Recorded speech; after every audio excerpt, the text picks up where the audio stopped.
है बच्चों, तो स्वागत है आपका physics academy by DP sir में। ठीक है, हम लोग क्लास 11 की एक टॉपिक को पढ़ेंगे जिस टॉपिक का नाम है लिफ्ट में पिंड का भार। तो हम लोग देखेंगे कि जब किसी लिफ्ट में चढ़ते हैं तो उस समय जो पिंड उसमें होता है या कोई व्यक्ति होता है या तो कोई वस्तु होता है तो उसका भार क्या होगा। ठीक है, जब लिफ्ट गति कर रही होगी तो क्या भार होगा, जब लिफ्ट अचानक टूट जाएगी तो क्या होगा। ठीक है, ये सारी चीजें हम उसमें देखेंगे। ठीक है, तो लिफ्ट में हम लोग तो बहुत चढ़े हैं। चलिए, लिफ्ट में पिंड का भार। ठीक है, चलिए, तो हम लोग लिफ्ट में पिंड का भार पढ़ेंगे। तो हम मान लेंगे कि हमारे पास कोई लिफ्ट है। तो पहली स्थिति ले लेते हैं कि जब लिफ्ट विराम अवस्था में है। विराम अवस्था का मतलब कि लिफ्ट गति नहीं कर रही है, लिफ्ट रुकी हुई है। ठीक है, तो लिफ्ट किस अवस्था में है, विराम अवस्था में है। तो हमारे पास कोई जो है यहां पर एक लिफ्ट है और इस लिफ्ट में कोई वस्तु है या कोई व्यक्ति हो सकता है लिफ्ट में, जिसका द्रव्यमान हमने क्या मान रखा है, स्मॉल एम मान रखा है। ठीक है, इस पूरे का द्रव्यमान स्मॉल एम है। तो ये बताइए कि जब द्रव्यमान स्मॉल एम है तो इसका जो भार काम कर रहा होगा वो कहाँ काम कर रहा होगा, ऊपर की ओर। और प्रतिक्रिया बल जो लग रहे होंगे वो कहाँ लग रहे होंगे, ये आर ऊपर की ओर, और ये कहां लग रहा होगा, नीचे की ओर। कहीं भी यदि हम लिफ्ट में खड़े होते हैं तो दो ही बल फोर्स यहां पर काम कर रहे हैं, यहां पर विराम अवस्था में है। तो पिंड का भार कितना हो गया, mg, और प्रतिक्रिया बल कौन सा हो गया, रिएक्शन फोर्स ऊपर। ठीक है, और ये कहां हो गया, नीचे। लिफ्ट किस अवस्था में, विराम अवस्था में। जब लिफ्ट गति नहीं करेगी, विराम अवस्था में होगी, तो उस समय जो एक्सेलरेशन का मान होगा, इसका त्वरण, ये कितना होगा, 0 होगा। और जब त्वरण 0 होगा तो ये बताइए कि जो इस वस्तु पर परिणामी बल लग रहा होगा तो हम लोग क्या लिख सकते हैं, परिणामी बल। ठीक है, और परिणामी बल r में से mg को घटा लेंगे या तो mg में से r को। तो r minus M G is equal to परिणामी बल कितना हो जाएगा, m इंटू ए हो जाएगा। अब कह रहे हैं कि इसमें जो एक्सीलरेशन है विराम अवस्था में 0 है, तो उस समय r minus M G is equal to M गुणे 0। तो r माइनस एम जी बराबर किसके, 0 के। तो r किसके बराबर हो गया, एम जी के। r बराबर एम जी होने का मतलब कि नीचे वाला ऊपर वाले दोनों के दोनों फोर्स बराबर है, मतलब कि इसके भार में कोई परिवर्तन नहीं हुआ है, जो भार पहले था अब भी वही है। तो हम लिख सकते हैं यहां पर कि वस्तु के भार में कोई परिवर्तन नहीं है या कोई परिवर्तन नहीं होगा, नहीं होगा। ठीक है, इसके बाद हम लोग सेकेंड नंबर पढ़ेंगे कि जब वही लिफ्ट इस बार रुकी नहीं हो, विराम अवस्था में नहीं हो, इस बार क्या कर रही हो, मोशन कर रही हो, गति कर रही हो। ठीक है, तो दूसरा कंडीशन ले लेते हैं कि जब लिफ्ट एक समान त्वरण से ऊपर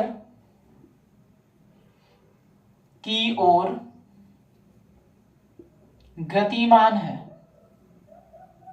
ठीक है, एक समान से हो सकता है या नियत भी हम इसको ले सकते हैं। तो हमारे पास एक लिफ्ट है, उस लिफ्ट में कोई व्यक्ति है, कोई वस्तु है,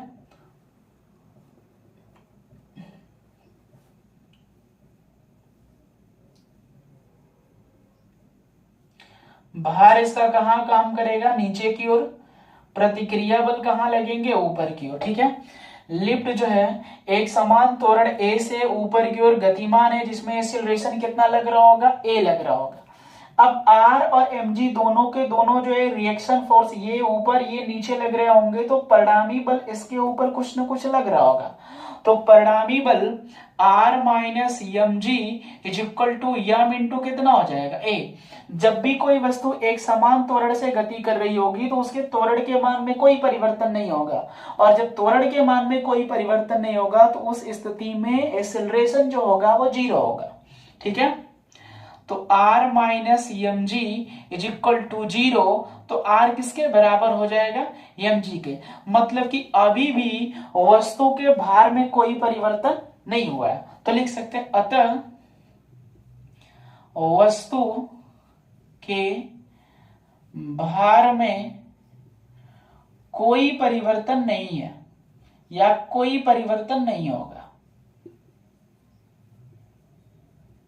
नहीं होगा। ठीक है। इसके बाद तीसरा हम लोग पढ़ेंगे कि जब वही लिफ्ट जो है एक समान त्वरण से कहां आ रही हो, नीचे की ओर आ रही हो। जब लिफ्ट एक समान त्वरण, एक समान त्वरण लिख लेंगे यहां से, त्वरण से नीचे की ओर गतिमान हो। ठीक है। तो उस स्थिति में क्या होगा, जब लिफ्ट एक समान त्वरण नीचे से गतिमान होगी तो हमारे पास ये लिफ्ट है, कहीं न कहीं बधी होगी और इसमें कोई वस्तु है, ये भार इसका कहां काम करेगा, नीचे की ओर। प्रतिक्रिया बल कहां लगेंगे, ऊपर की ओर। लिफ्ट कहां आ रही है, नीचे, तो एक्सेलरेशन भी उसी डायरेक्शन में काम कर रहा होगा। तो इस समय हम लिख सकते हैं mg माइनस आर, क्योंकि नीचे की ओर गतिमान है तो mg को ज्यादा ले लेते हैं। परिणामी बल कितना लगेगा, m इंटू ए। अभी भी जो एक्सेलरेशन होगा वह 0 होगा, क्योंकि एक्सेलरेशन मतलब त्वरण के मान में कोई परिवर्तन नहीं हो रहा है। ठीक है। तो mg minus R is equal to 0। तो mg किसके बराबर है, अभी भी हमारा वही चीज है, कोई परिवर्तन नहीं हुआ है। तो लिख सकते हैं अतः, या नीचे लिख सकते हैं यहां से, अतः वस्तु के भार में कोई परिवर्तन नहीं होगा, परिवर्तन नहीं होगा। ठीक है। लेकिन अब क्या करेंगे, इसके बाद जो चौथा टॉपिक पढ़ेंगे तो उसमें एक समान त्वरण से गति नहीं कर रही होगी, वो सिर्फ ए त्वरण से क्या है, गतिमान है। मतलब त्वरण के मान घट भी रहे होंगे और त्वरण के मान बढ़ भी रहे होंगे। तो उस स्थिति में देखेंगे कि लिफ्ट जब ऊपर जाएगी तो क्या होगा, जब नीचे आएगी तो क्या होगा, और जब लिफ्ट टूट जाएगी अचानक तब क्या होगा। ठीक है। चलिए,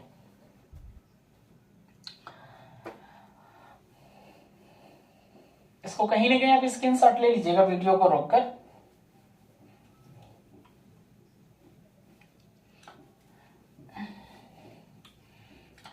तो हम लोग 3 पढ़ चुके हैं। चौथा ये है कि जब लिफ्ट ए त्वरण से ऊपर जा रही हो, जब लिफ्ट ए त्वरण से ऊपर जाएगी तो उस स्थिति में देखेंगे कि क्या प्रभाव होगा, मतलब इसके भार में कोई परिवर्तन होगा या परिवर्तन नहीं होगा। तो कोई वस्तु है, वस्तु के जगह व्यक्ति भी हो सकता है। चलिए, तो भार इसका कहां काम करेगा, नीचे की ओर। प्रतिक्रिया बल कहां लगेगी, ऊपर की ओर, जिसको कौन सा फोर्स बोलते हैं, रिएक्शन फोर्स। ठीक है। कहां जा रही है, ऊपर की ओर। तो त्वरण कहां लग रहा होगा, ऊपर की ओर। ज्यादा कौन से होंगे, आर। आर में से किसको घटाएंगे, mg को। तो लिखेंगे R minus mg is equal to m into A. इस बार एक्सेलरेशन 0 नहीं होगा, क्योंकि एक समान त्वरण से नहीं चले, ए त्वरण से चल रही है। या तो अधिक भी हो सकता है या तो कम भी हो सकता है।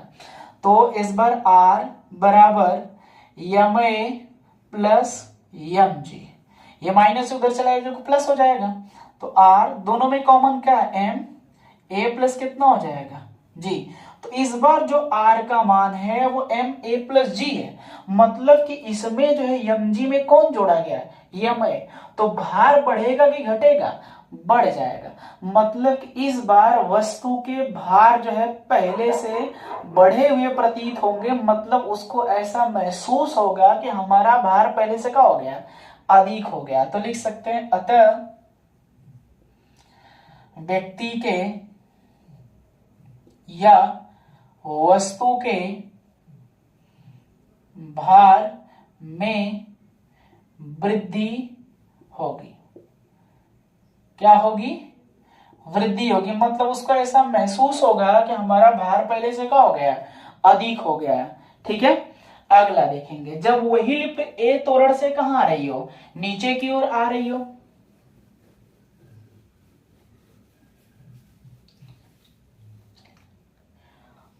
पांचवा पॉइंट देखेंगे, जब लिफ्ट ए त्वरण से नीचे की ओर आ रही हो,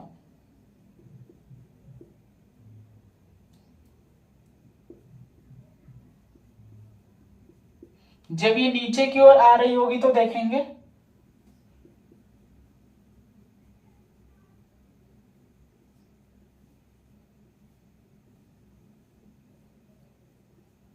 वस्तु का भार कहां काम करेगा, नीचे की ओर, प्रतिक्रिया बल कहां लगेगी, ऊपर की ओर, लिफ्ट कहां आ रही है इस बार, नीचे, तो एक्सीलरेशन भी उसी डायरेक्शन में काम कर रहा होगा। इस बार कौन ज्यादा, एम जी, कौन कम, आर, तो परिणामी बल जो इस पर लग रहे होंगे वो M G minus R is equal to M into कितना हो गया ए, ये आर माइनस में उसको पक्षांतर कर देंगे उधर तो प्लस में हो गया, ये प्लस में इधर आ जाएगा तो किस में हो जाएगा, माइनस में, दोनों में से कॉमन का दिखाई दे रहा है यम, कितना हो गया G minus A is equal to किसके, आर के, या आर बराबर किसके, यम जी माइनस ए के। इस बार जो आर का मान आया है वो एम जी में से घटकर आया है, मतलब एम जी में से एम ए को घटाया गया है, और पहले आर बराबर एम जी आ रहा था तो घटाया नहीं जा रहा था, मतलब कि इस बार जो भार होंगे उसके भार में कमी महसूस होगी, मतलब कि आर का मान पहले से क्या हो गया है, कम हो गया है, तो व्यक्ति को या वस्तु को ऐसा लगेगा कि हमारे भार में क्या हो गई है, कमी हो गई है, ठीक है। तो लिखेंगे अतः वस्तु या व्यक्ति के भार में कमी होगी, ठीक है।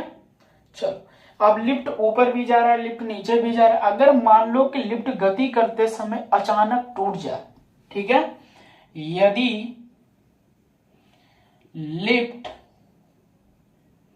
अचानक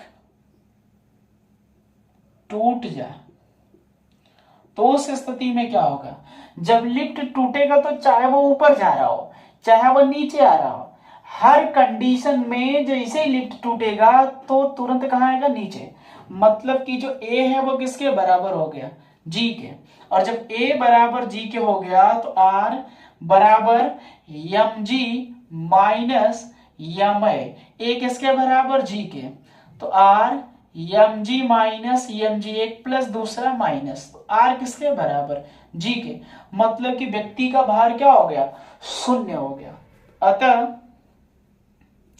व्यक्ति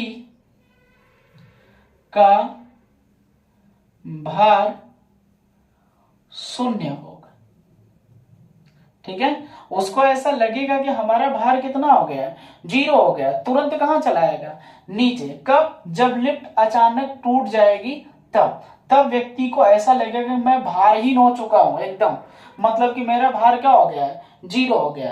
यदि व्यक्ति के ऊपर किसी 10 किलोग्राम 20 किलोग्राम 50 किलोग्राम के उस समय जो है भार को भी रख दिया जाए, द्रव्यमान को, तभी भी व्यक्ति को जो है भार क्या महसूस होगा, जीरो महसूस होगा, ठीक है। अगर मान लो कि जो लिफ्ट अचानक टूट गई है और लिफ्ट टूटने के बाद हम किसी पिंड को उसी समय छोड़ दे रहे हैं तो दोनों साथ साथ गिरेंगे, पृथ्वी पर के अलग अलग आएंगे, दोनों के दोनों साथ साथ गिरेंगे, क्योंकि दोनों पर जो एक्सीलरेशन मतलब कि गुरुत्वीय त्वरण काम करेगा वह समान काम करेगा, अतः व्यक्ति को ऐसा लगेगा कि जो वस्तु है वो हमारे सामने एकदम रुका हुआ है, ठीक है, दोनों पृथ्वी पर किस तरह गिरेंगे, साथ साथ गिरेंगे, ठीक है। तो ये लिफ्ट की टॉपिक थी और मैंने लिफ्ट की टॉपिक को बता दिया है। इस तरह के बहुत सारे कंटेंट मैं दूंगा, बस हमारे चैनल को सब्सक्राइब कीजिए, शेयर कीजिए और लाइक कीजिए, आपसे यही एक मेरी रिक्वेस्ट है।